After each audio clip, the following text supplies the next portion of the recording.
Chapter 11. And when the people complained, it displeased the Lord, and the Lord heard it, and his anger was kindled. And the fire of the Lord burnt among them, and consumed them that were in the uttermost parts of the camp. And the people cried unto Moses, and when Moses prayed unto the Lord, the fire was quenched. And he called the name of the place Taberah, because the fire of the Lord burnt among them. And the mixed multitude that was among them fell a-lusting, and the children of Israel also wept again, and said, Who shall give us flesh to eat? We remember the fish which we did eat in Egypt freely, the cucumbers, and the melons, and the leeks, and the onions, and the garlic. But now our soul is dried away, there is nothing at all beside this manna before our eyes. And the manna was as coriander seed, and the color thereof as the color of bdellium. And the people went about and gathered it, and ground it in mills, or beat it in a mortar, and baked it in pans, and made cakes of it, and the taste of it was as the taste of fresh oil. And when the dew fell upon the camp in the night, the manna fell upon it. Then Moses heard the people weep throughout their families, every man in the door of his tent, and the anger of the Lord was kindled greatly. Moses also was displeased. And Moses said unto the Lord, Wherefore hast thou afflicted thy servant? And wherefore have I not found favor in thy sight, that thou layest the burden of all this people upon me? Have I conceived all this people?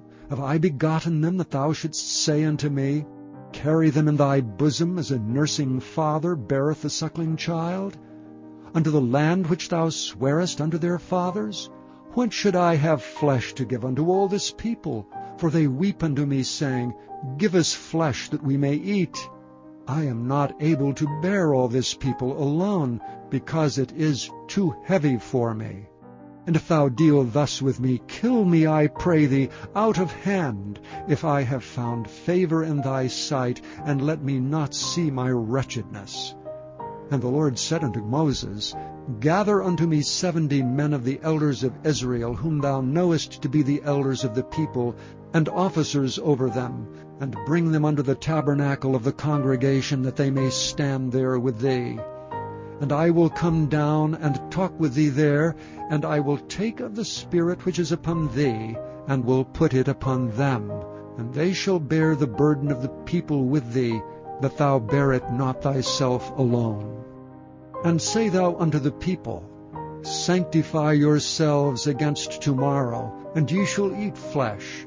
For ye have wept in the ears of the Lord, saying, Who shall give us flesh to eat? For it was well with us in Egypt. Therefore the Lord will give you flesh, and ye shall eat. Ye shall not eat 1 day, nor 2 days, nor 5 days, neither 10 days, nor 20 days, but even a whole month, until it come out at your nostrils, and it be loathsome unto you, because that ye have despised the Lord which is among you, and have wept before him, saying, Why came we forth out of Egypt? And Moses said, The people among whom I am are 600,000 footmen, and thou hast said, I will give them flesh, that they may eat a whole month. Shall the flocks and the herds be slain for them to suffice them? Or shall all the fish of the sea be gathered together for them to suffice them?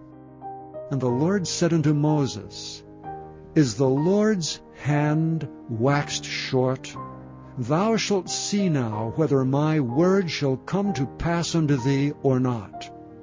And Moses went out and told the people the words of the Lord, and gathered the 70 men of the elders of the people, and set them round about the tabernacle. And the Lord came down in a cloud, and spake unto him, and took of the Spirit that was upon him, and gave it unto the 70 elders. And it came to pass that when the Spirit rested upon them, they prophesied and did not cease. But there remained 2 of the men in the camp. The name of one was Eldad, and the name of the other was Medad. And the Spirit rested upon them, and they were of them that were written, but went not out unto the tabernacle, and they prophesied in the camp. And there ran a young man and told Moses and said, Eldad and Medad do prophesy in the camp.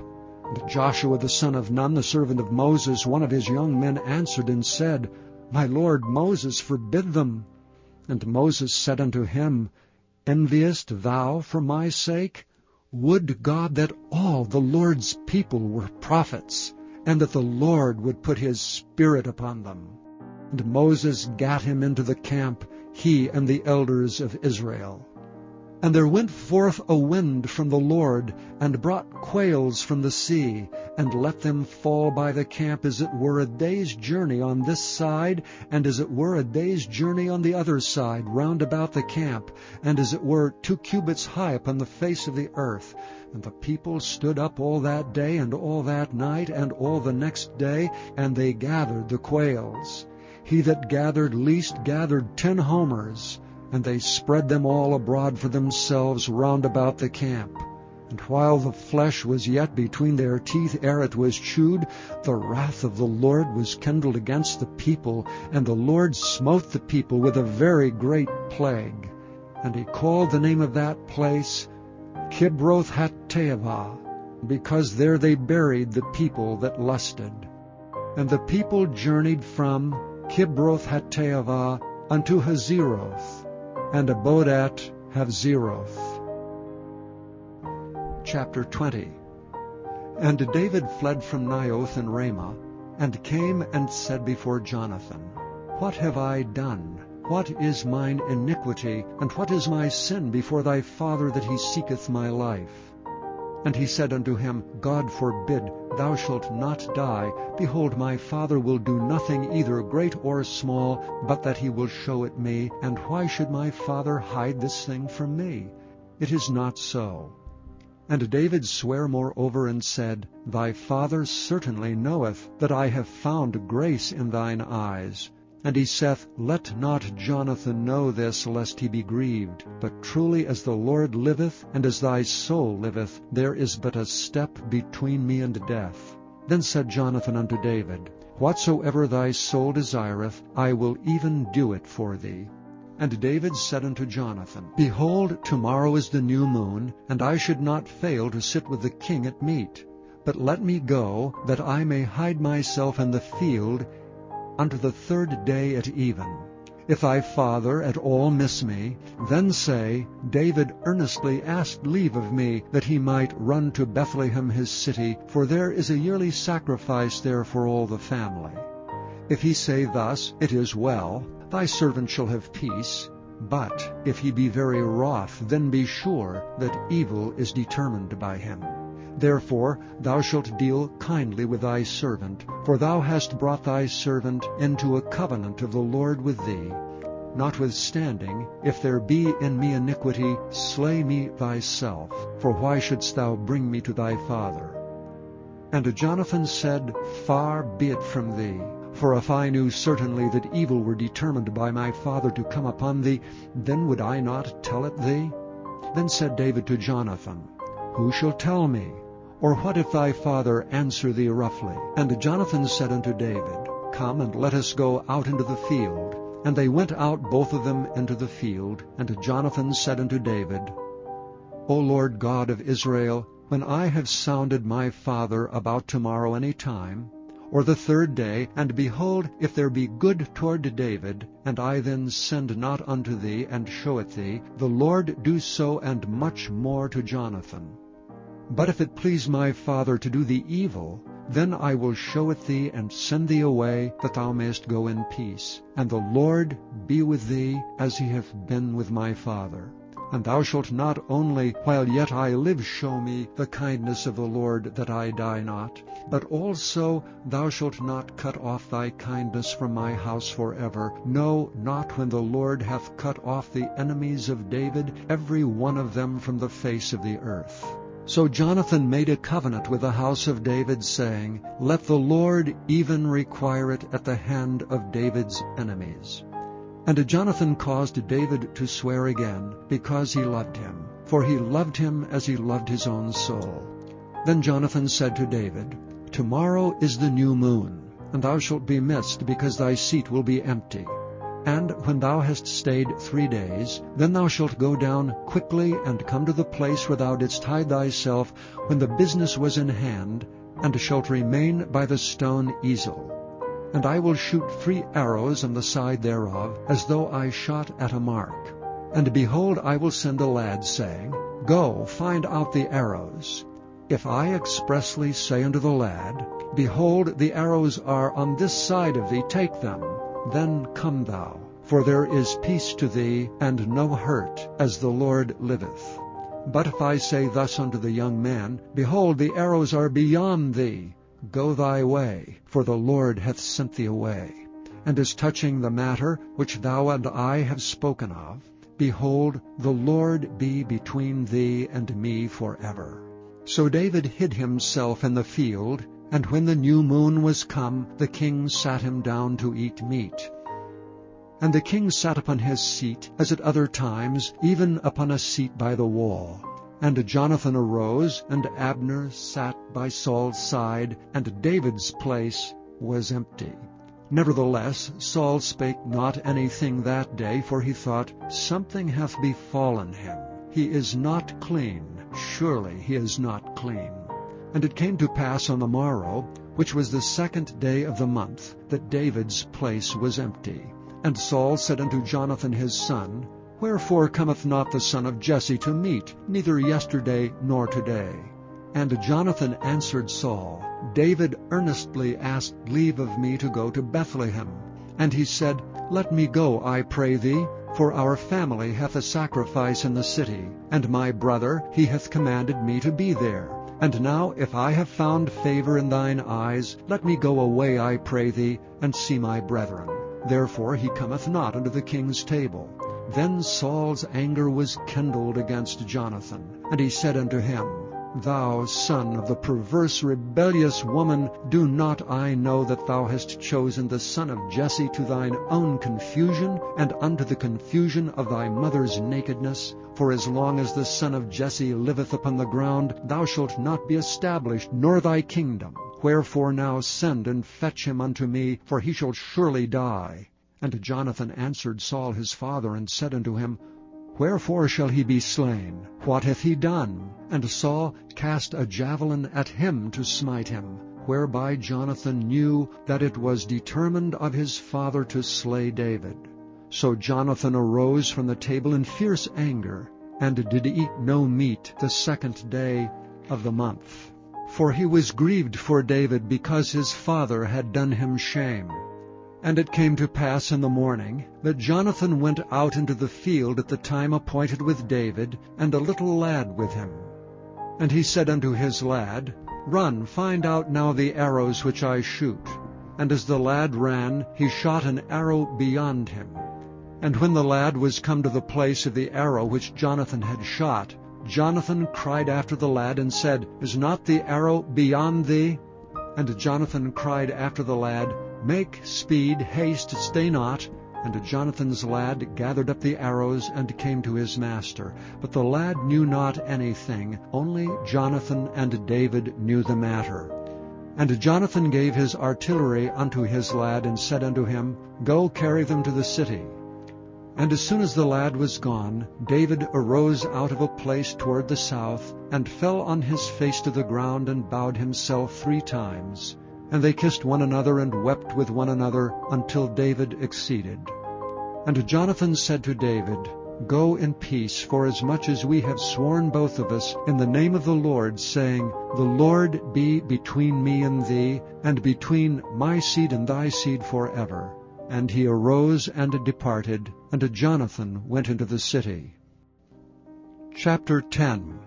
And Ahab had 70 sons in Samaria, and Jehu wrote letters, and sent to Samaria unto the rulers of Jezreel, to the elders, and to them that brought up Ahab's children, saying, Now as soon as this letter cometh to you, seeing your master's sons are with you, and there are with you chariots and horses, a fenced city also and armor, look even out the best and meetest of your master's sons, and set him on his father's throne, and fight for your master's house. and they were exceedingly afraid, and said, Behold, 2 kings stood not before him. How then shall we stand? And he that was over the house, and he that was over the city, the elders also, and the bringers up of the children, sent to Jehu, saying, We are thy servants, and we will do all that thou shalt bid us. We will not make any king. Do that which is good in thine eyes. Then he wrote a letter the second time to them, saying, If ye be mine, and if ye will hearken unto my voice, take ye the heads of the men, your master's sons, and come to me in Jezreel by tomorrow this time. Now the king's sons, being 70 persons, were with the great men of the city which brought them up. And it came to pass, when the letter came to them, that they took the king's sons, and slew 70 persons, and put their heads in baskets, and sent him them to Jezreel. And there came a messenger, and told him, saying, They have brought the heads of the king's sons. And he said, Lay ye them in 2 heaps at the entering in of the gate until the morning.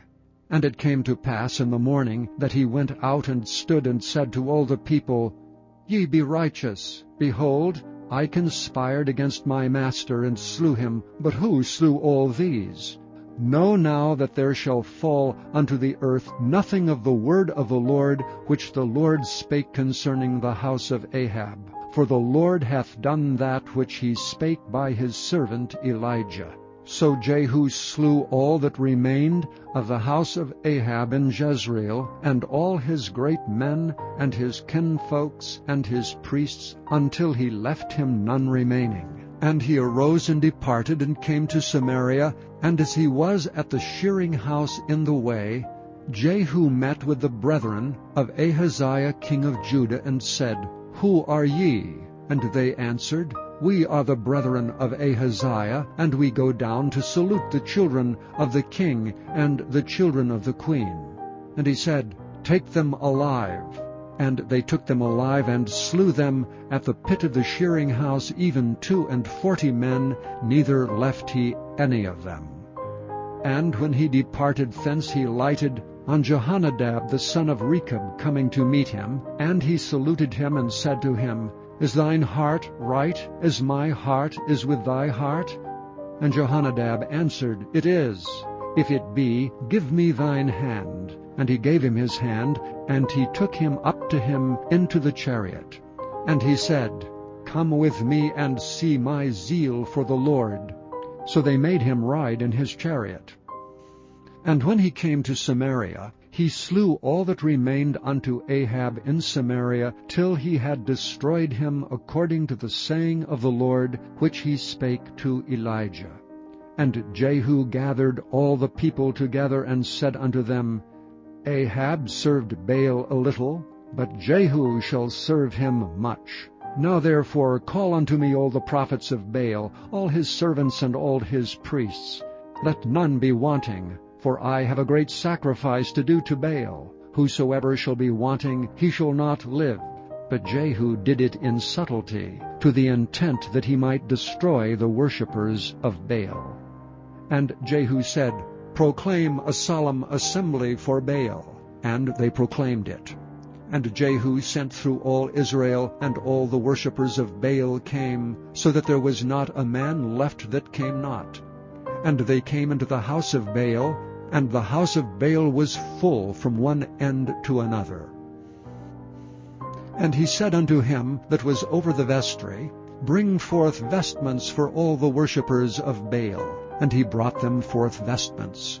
And Jehu went, and Jehonadab the son of Rechab, into the house of Baal, and said unto the worshippers of Baal, Search, and look that there be here with you none of the servants of the Lord, but the worshippers of Baal only. And when they went in to offer sacrifices and burnt offerings, Jehu appointed 80 men without, and said, If any of the men whom I have brought into your hands escape, he that letteth him go, his life shall be for the life of him. And it came to pass, as soon as he had made an end of offering the burnt offering, that Jehu said to the guard and to the captains, Go in and slay them, let none come forth. And they smote them with the edge of the sword, and the guard and the captains cast them out, and went to the city of the house of Baal. And they brought forth the images out of the house of Baal, and burned them. And they brake down the image of Baal, and brake down the house of Baal, and made it a draught house unto this day. Thus Jehu destroyed Baal out of Israel. Howbeit from the sins of Jeroboam the son of Nebat, who made Israel to sin, Jehu departed not from after them, to wit, the golden calves that were in Bethel, and that were in Dan. And the Lord said unto Jehu, Because thou hast done well in executing that which is right in mine eyes, and hast done unto the house of Ahab according to all that was in mine heart, thy children of the 4th generation shall sit on the throne of Israel. But Jehu took no heed to walk in the law of the Lord God of Israel with all his heart, for he departed not from the sins of Jeroboam, which made Israel to sin. In those days the Lord began to cut Israel short, and Hazael smote them in all the coasts of Israel. From Jordan eastward, all the land of Gilead, the Gadites and the Reubenites, and the Manassites from Aroer, which is by the river Arnon, even Gilead and Bashan. Now the rest of the acts of Jehu, and all that he did, and all his might, are they not written in the book of the chronicles of the kings of Israel? And Jehu slept with his fathers, and they buried him in Samaria. And Jehoahaz his son reigned in his stead. And the time that Jehu reigned over Israel in Samaria was 28 years.